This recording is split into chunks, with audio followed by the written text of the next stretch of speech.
नमस्कार दोस्तों, स्वागत है आपका मेरे चैनल में Arinjay Samanta weather forecast and update पर। तो कल मैंने जो वीडियो बना लिया था, तो मैंने दिया था वीडियो में कि मैंने कल दोपहर को इसी टाइम के आसपास बना लिया था, पर कल मैं मतलब दिन में थोड़ा बिजी हो गया था, तो इसलिए टाइम पे अपडेट नहीं हो पाया था। जो वीडियो मैंने अपलोड नहीं हो पाया था, तो मैंने उसको आज ही अपलोड किया है, तो इसके लिए मैं क्षमा मांगता हूँ। अभी से मतलब मेरी पूरी कोशिश रहेगी कि मैं आप लोगों तक जल्द से जल्द जो वेदर फोरकास्ट या अपडेट है उसको मैं दे सकूं। तो ठीक है, अभी मैं कोशिश करूंगा। ऐसा कभी कभी देर हो जाता है, तो अभी बात कर लेते हैं वेदर फोरकास्ट और अपडेट की।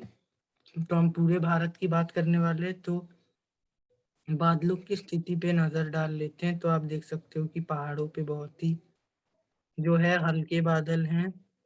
पूरा जो यानी उत्तर भारत का गंगा का मैदानी इलाका साफ है, और फिर राजस्थान, गुजरात, मध्य प्रदेश, पूरा महाराष्ट्र, पूरा छत्तीसगढ़, उड़ीसा के आंतरिक हिस्से, पश्चिम बंगाल के भी ज्यादातर हिस्से पूरे साफ है। पूर्वोत्तर के भी कुछ हिस्से साफ है। हालांकि यहाँ पे जो ये बादल है, ये कोस्टल उड़ीसा, कोस्टल बंगाल और जो पूर्वोत्तर की तरफ बढ़ रहे हैं। और ये दक्षिण भारत में तमिलनाडु, रायलसीमा के आसपास घने बादल बने हुए हैं। केरला और कर्नाटका में अपेक्षाकृत बादल कम है, और नॉर्थ इंटीरियर कर्नाटका और तेलंगाना पूर्ण रूप से साफ है। तो अब हम बात कर ले अभी हम देख लेते हैं कि एनिमेटेड जो पिक्चर है, तो आप देखिए कि बादल किस प्रकार मूव कर रहे हैं। तो आप देख सकते हो कि ये जो है यहाँ पे दिखाता है, यानी कि ये जो जीएमटी अगर आईएसटी देखिए, तो आप देख सकते हो सुबह 10 बजे तक ही हालांकि है। हाँ, तो जैसे मैं बोल रहा था कि बादल की स्थितियां आप देख सकते हो कि जो महाराष्ट्र, मध्य प्रदेश में जो बादल थे वो किस प्रकार दक्षिण में जा रहे हैं, क्योंकि जो हवाएं हैं वो उत्तर इस प्रकार घूम रहे हैं। उत्तर पश्चिमी हवाएं या उत्तर पूर्व हो रही है, तो आप देख सकते हो बादल दक्षिण पूर्व की तरफ जाकर खत्म हो जा रहे हैं, क्योंकि जो पूरा जो मौसम है शुष्क है। क्योंकि एक तो हवाएं हिमालय से आती है, मानसून में क्या होता है कि एक तो हवाएं सागर से आती है, और हिमालय जो है बैरियर के रूप में काम करता है, और जो भारत में बारिश देखने को मिलती है। पर अभी उसका उल्टा स्थिति हो रहा है यहाँ पे। एक तो शुष्क हवाएं हिमालय से आ रही है, दूसरा अगर हवा में कुछ नमी भी होती है तो कोई भी पहाड़ नहीं है उसको रोकने के लिए, तो ये जो है भारत से दूर अन्य देशों में चले जाती है, जहाँ पे यानी कि दक्षिणी गोलार्ध में अभी जो है आपका वहाँ पे अभी जैसे जो ट्रॉपिकल एरिया है वहाँ का अभी धीरे धीरे जो मानसून है वहाँ चले जाता है, और वहाँ पे जनवरी या फरवरी या मार्च के शुरुआत तक भी रहता है, और फिर मार्च एंड आता है तो फिर से आईटीसीजेड ऊपर आने लगता है। यानी कि फरवरी से ही आता है, पर मार्च को भी, और अप्रैल तक आते आते दक्षिण भारत के आसपास आईटीसीजेड आ जाता है। और जो मई तक के मध्य भारत के ऊपर, और जून तक पूरे उत्तर भारत में आईटीसीजेड आकर मानसून जो है भारत में आ जाता है। तो अभी दिसंबर में आईटीसीजेड पूरा दक्षिणी गोलार्ध में चला जाएगा। अभी सर्दियां अभी बढ़ेंगी, और मैंने जैसा बोला था कल, लालीना की इफेक्ट से भी सर्दियां बढ़ेगी। और अभी क्या होगा कि जितने वेस्टर्न डिस्टरबेंसेस आएंगे उतने ही यानी कि सर्दी बढ़ेगी। अब यानी कि बर्फबारी ज्यादा होगी, तो बर्फीली हवाएं मध्य भारत और दक्षिण भारत तक तापमान को गिराती है। तो अभी हम लोग क्षेत्र वाइज बात कर लेते हैं और हवाओं की स्थितियां देख लेते हैं। तो अभी अगर मैं आपको दिखाऊं, तो आप देखिए कि जो यहाँ पर ये जो राजस्थान में ये जो क्षेत्र आप देखिए, यहाँ पर एंटी साइक्लोन बना हुआ है। तो यहाँ से हवाएं इस प्रकार घूम के यहाँ उत्तर पश्चिमी हो रही है, फिर यहाँ पे क्योंकि एंटी साइक्लोन है तो इस प्रकार घूम रही है, और उत्तर पूर्व होकर के मध्य प्रदेश, छत्तीसगढ़, उड़ीसा तक आ रही है। और कभी अभी जो है इस समय मध्य भारत सबसे शुष्क क्षेत्र, मैंने कल बोला था, रहता है। अब देखिए मध्य भारत सबसे शुष्क क्षेत्र रहता है।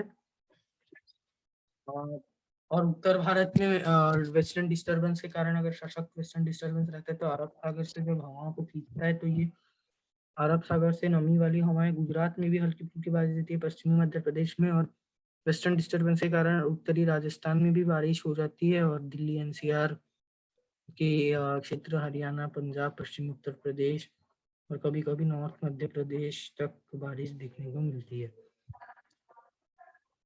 हालांकि जो मध्य भारत है वहां पर वेस्टर्न डिस्टर्बेंस यानी कि छत्तीसगढ़ महाराष्ट्र में देखने को नहीं मिलता। तो यहाँ पर आप देखिए जो हवाएं उत्तर पूर्व से चल रही है, पर अगर ये हवाएं यानी कि कभी कभी जब नॉर्थ ईस्ट मानसून रहता है, अगर थोड़ा सशक्त रहता है ये नॉर्थ ईस्ट मानसून की हवाएं, तो कभी कभी हवाएं जो अभी इस प्रकार चल रही हो, कभी कभी यहाँ ऐसे बंगाल की खाड़ी से जो हवाएं आकर इस प्रकार यानी कि थोड़ी जो स्लैंटिंग यानी कि पूर्वी आप कह सकते हो, ज्यादा east north, east east north जिसको कहते हैं कि नॉर्थ से ज्यादा हवाओं का डायरेक्शन ईस्ट होता है, तो जब पूर्वी हवाएं बंगाल की खाड़ी से यहाँ पे पहुंचती है तो तब यानी कि बारिश हो जाती है। पर इस समय ये हवाएं इतनी पूर्वी नहीं हो पाती और इतना यानी कि नमी लेकर नहीं आती, तो हल्की रेन कभी कभी जो है वो हो जाती है।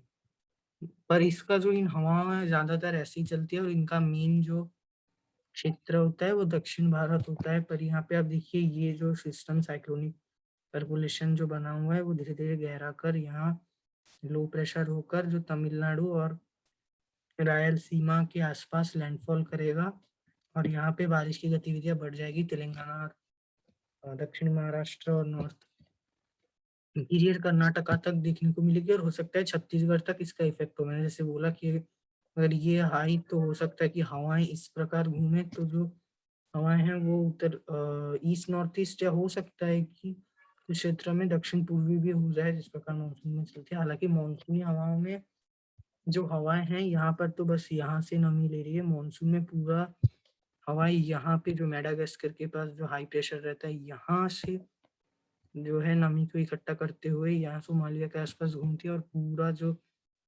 हिंद महासागर से नमी इकट्ठे करते हुए पूरे बंगाल की खाड़ी से नमी इकट्ठा करते हुए यहाँ पर बारिश देती है, और यहाँ अरब सागर में भी वैसा पूरे अरब सागर से। तो एक तो नमी भी ज्यादा हवाएं ले लेती है, और दूसरा कि हवाओं का जो यानी कि ये जो हवाएं चलती है इनकी स्पीड भी ज्यादा होती है। पर इतनी बारिश अभी देखने को नहीं मिलेगी। आगे अगर मैं दिखा दूं आपको, तो यानी कि मैं जैसे बोल रहा था मध्य भारत में बारिश हो सकती है। इसके बाद हम लोग क्षेत्र वाइज बात करेंगे। तो 29 से 30 तारीख के सुबह तक अगर हम देखें तो अब देखिए उड़ीसा में बारिश बढ़ रही है धीरे धीरे। हाँ ये देखिए छत्तीसगढ़ के कुछ क्षेत्रों में बारिश शुरू हो गई है। मैंने जैसा बोला कि ये जो वेदर सिस्टम है, आप देखिए ये जो अभी हवाएं चल रही है पूरा लैंड से आ रही है जो छत्तीसगढ़ और मध्य भारत में। पर आप 29 तारीख के शाम तक देखिए कि ये हवाएं पूरे लैंड से ना आकर, मैं आपको अगर हवाओं की स्थिति दिखाऊं तो आप देख सकते हो कि 29 तारीख शाम तक ही देखिए हवाएं थोड़ा जो है बंगाल की खाड़ी से भी आ रही है, जिसके कारण ये देखिए पूरी उत्तर पूर्वी नहीं है। जो उत्तर से जो हवाएं आ रही थी उनकी स्ट्रेंथ कम हो गई है, बंगाल की खाड़ी से थोड़ा नमी है इसके कारण हो रही है। और अगर मैं आपको आगे दिखा दूं, देखिए बारिश कम हो गई है क्योंकि मैंने जैसे बोला इनकी जोर ज्यादा नहीं होती। हालांकि दक्षिणी छत्तीसगढ़ में बारिश जारी है। और अगर मैं आपको 31 तारीख का हालांकि बात नहीं कर रहे हैं, तो अभी फोरकास्ट के हिसाब से आप देखिए फिर से 31 या 1 तारीख के आसपास उसका हम आगे बात करेंगे। 1-2 तारीख में जो है रायपुर तक बारिश, रायपुर, कोरबा, बिलासपुर, उड़ीसा में राउरकेला और मध्य प्रदेश के भी दक्षिण पूर्वी कुछ क्षेत्रों में, विदर्भ के क्षेत्रों में, महाराष्ट्र के भी और कहीं मराठवाड़ा, मध्य महाराष्ट्र, मुंबई के क्षेत्रों तक बारिश देखने को मिलेगी। क्योंकि आप देखिए जो हवाएं इस प्रकार यहाँ उत्तर पूर्वी आ रही है, पर यहाँ से इस प्रकार जा रही है यानी कि थोड़ा दक्षिण पूर्वी होकर बंगाल की खाड़ी से पूरा यहाँ इन सब इलाकों तक नमी पहुंच रही है। तो हम लोग आगे बात कर ही लेते हैं कि बारिश अभी हट जाएगी। आप देख सकते हो कि 2-3 तारीख तक जारी रहेगी, 3-4 तारीख तक। 5-6 तारीख से अगर आप देखें तो ये देखिए हल्की बारिश जारी है, क्योंकि जो अभी जो ये हवाएं धीरे धीरे जो बदलेंगी बंगाल की खाड़ी और से जब ये हवाएं जो है इनकी यहाँ एंटी साइक्लोन से फिर से जो नॉर्थ ईस्ट होंगी, तो उसमें जो इंटरचेंज रहता है, यानी कि जैसे मानसून से जब ईस्टिंग मानसून हुआ तो जब हवा का मिक्सचर रहता है तो इस प्रकार बारिश हो जाती है, और यहाँ पर उस समय हो सकता है कि एक वेस्टर्न डिस्टर्बेंस वीक आए। और इसके लिए अब देखिए यहाँ पर जो उत्तर पूर्वी हवाओं में कितना ब्रेक लग चुका है, सिर्फ राजस्थान और गुजरात नहीं चल रही है, और पश्चिम बंगाल तो पूरा टुटकी रहेगा, क्योंकि उत्तर पूर्वी मानसून में जब हवाएं आती है तो पश्चिम बंगाल में सिर्फ लैंड से ही जो है हवाएं आती है। पर कभी कभी क्या होता है कि ये हवाएं भी कभी कभी यहाँ से अगर आती है तो पश्चिम बंगाल में भी बारिश देखने को मिलती है। पर अगर आप 6 तारीख तक देखिए तो 6 तारीख तक बारिश यानी कि अभी हटेगी बढ़ेगी, और 6-7 तारीख तक बारिश आप कह सकते हो कि कम हो जाएगी। तो ये अभी आगे का मौसम है, तो इसमें उतना सटीक अभी आपको देखने को नहीं मिलेगा। तो मैं अगर अभी क्षेत्र वाइज बात कर लेते हैं, तो फिलहाल आप देखिए उत्तर भारत पूर्ण तरह शुष्क है। पहाड़ों में भी अभी और कोई बर्फबारी नहीं हो रही, क्योंकि कोई वेस्टर्न डिस्टर्बेंस नहीं है। आगे आप देखिए 29 तारीख को, तो कल परसों हमें उम्मीद है कि और एक वेस्टर्न डिस्टर्बेंस आएगा 29 या 30 तारीख को, जो कि बहुत ही हल्की बर्फबारी दे सकता है, यानी कि हिमाचल प्रदेश की ऊंची पहाड़ियों में भी हो सकता है, और जम्मू कश्मीर में और लद्दाख की ऊंची पहाड़ियों में बर्फबारी दे सकता है। ये आप देखिए कि किस प्रकार यहाँ से जो हिंदू कुश माउंटेन्स के आसपास जब टकराती है ये मीडियम क्लाउड्स, तो इस प्रकार बर्फबारी शुरू हो गई है। और हालांकि ज्यादा स्नोफॉल नहीं हो रहा है, जिसके कारण तापमान में ज्यादा गिरावट नहीं देखने को मिलेगा। नॉर्थ ईस्ट मानसून जो है अभी सेट इन हो चुका है ऑलरेडी। हालांकि लैलिना नॉर्थ ईस्ट मानसून को प्रभावित ही करता है। अब देखिए कि किस प्रकार हवाएं पश्चिम बंगाल से होती हुई प्रकार आ रही है। हालांकि जो वियतनाम सागर से यहाँ पे मैंने बोला कि देखिए हवाएं इस प्रकार आ रही है बंगाल की खाड़ी से, जिसके कारण तटीय उड़ीसा पश्चिम बंगाल में बारिश हुई है। तो उत्तर भारत पूरा शुष्क रहेगा आज और कल तक। कल बस ऊंची पहाड़ी में हल्की बारिश होगी, और कल रात शाम तक हो सकता है उत्तराखंड के भी ऊंची पहाड़ियों में बहुत बहुत ही हल्की बारिश हो जाए। और राजस्थान गुजरात अभी पूरा ही शुष्क रहेगा, क्योंकि वहां पे आप देखिए राजस्थान में एंटी साइक्लोन है, तो बारिश की गतिविधियां अभी रहेगी ही नहीं। पूर्वी भारत की बात करते हैं तो अभी आप देखिए कि पश्चिम बंगाल के जो 80-90% हिस्सा जो है वो क्लियर है, क्योंकि गंगा के मैदानी इलाकों से होती हुई शुष्क हवाएं पश्चिम बंगाल में पहुंच रही है, और पूर्वोत्तर राज्यों में भी यहाँ से जो है हवाएं आ रही है। तो यहाँ पे भी जो है कोई वाटर बॉडी नहीं है, तो ज्यादातर इलाके शुष्क रहेंगे। हो सकता है कि फिर भी हालांकि चित्रकूट बहुत ही लाइट रेंज जारी रह सकती है। आगे अगर आप देखिए तो पूरा पूर्वोत्तर राज्य शुष्क हो जाएगा कल। हालांकि फिर से बारिश हो सकती है, और कल होते होते पश्चिम बंगाल का सुंदरबन का इलाका छोड़ के पूरा शुष्क हो जाएगा। और और कल रात को आप देखिए कि जितना भी बारिश पश्चिम बंगाल और पूर्वोत्तर भारत में था वो पूरा शुष्क होने वाला है। ये आप देख सकते हो। और उत्तर पूर्वी मानसून और जोर पकड़ेगा, और ये साइक्लोनिक सर्कुलेशन या लो प्रेशर जो कि हो सकता है या तो श्रीलंका में लैंडफॉल करेगा, हो सकता है फिर से हो सकता है कि थोड़ा सशक्त होकर इस यहाँ पे इधर इसका ट्रैक जा सकता है, अभी भी पूरा यानी कि सटीक नहीं है, या फिर श्रीलंका में लैंडफॉल करेगा, और फिर तो लो प्रेशर या साइक्लोनिक सर्कुलेशन ही है, तो फिर से यहाँ पर से होती हुई आप देखिए इस तरीके को ज्यादा मूवमेंट ये नहीं करेगा यहाँ पर, यानी कि इसी इलाके में ही रहेगा। तो अगर अभी मैंने जैसे आपको बोला कि पूर्वी भारत भी लगभग शुष्क होगा। अभी बात कर लेते हैं मध्य भारत की, तो मध्य भारत अभी पूरा शुष्क है। हालांकि उड़ीसा के आंतरिक हिस्सों में बारिश है अभी, जैसा मैंने बोला बंगाल की खाड़ी से मॉइस्चर आ रही है। पर कल आप देखिए, कल दक्षिणी छत्तीसगढ़ और हो सकता है कि रायपुर में भी के आसपास भी बारिश हो जाए, क्योंकि जो अब देखिए यहाँ पे बारिश दिखने को मिल रही है, क्योंकि बंगाल की खाड़ी से थोड़ा मॉइस्चर जो है वो इस इलाके तक पहुंच रही है। और कल तटीय उड़ीसा आंतरिक उड़ीसा में भी बारिश हल्की से मध्यम रहेगी। कल शाम को अगर आप देखिए तो जो कल दोपहर से ही दक्षिणी छत्तीसगढ़ में बारिश शुरू हो जाएगी। अब देखिए, और कल रात होते होते फिर क्लियर होगा, फिर बारिश अभी यहाँ पे जारी रहेगी नवंबर के पहले सप्ताह तक, उसके बाद ही पूरा क्लियर होगा। और ये इसी सिस्टम के कारण हो रही है, क्योंकि हवाएं जो है इस प्रकार घूम रही है, यानी कि मध्य भारत में भी बंगाल की खाड़ी से हवाएं आ रही है। और फिर मैं अगर आपको दिखाऊं दूसरे क्षेत्र छत्तीसगढ़ में, तो ये यानी कि बहुत ही लाइट रेन ही जारी रहेगी। एक दो स्थान पे मध्यम बारिश हो सकती है। पूरा मध्य प्रदेश अभी शुष्क रहेगा। मैं अगर आपको दिखाऊं, ये देखिए आप, मध्य प्रदेश और गुजरात राजस्थान पूरा शुष्क ही रहने वाला है। छत्तीसगढ़ के भी ज्यादातर क्षेत्र शुष्क ही रहेंगे। पूरा महाराष्ट्र के भी ज्यादातर क्षेत्र भी शुष्क बने रहेंगे। हालांकि महाराष्ट्र के दक्षिणी क्षेत्रों में भी वर्षा हो सकती है। यानी कि मध्य भारत लगभग शुष्क रहेगा। कुछ क्षेत्रों में लाइट रेन हो सकती है अगले 48 घंटे, 24 से 48 घंटों तक, यानी कि 29 तारीख के रात तक।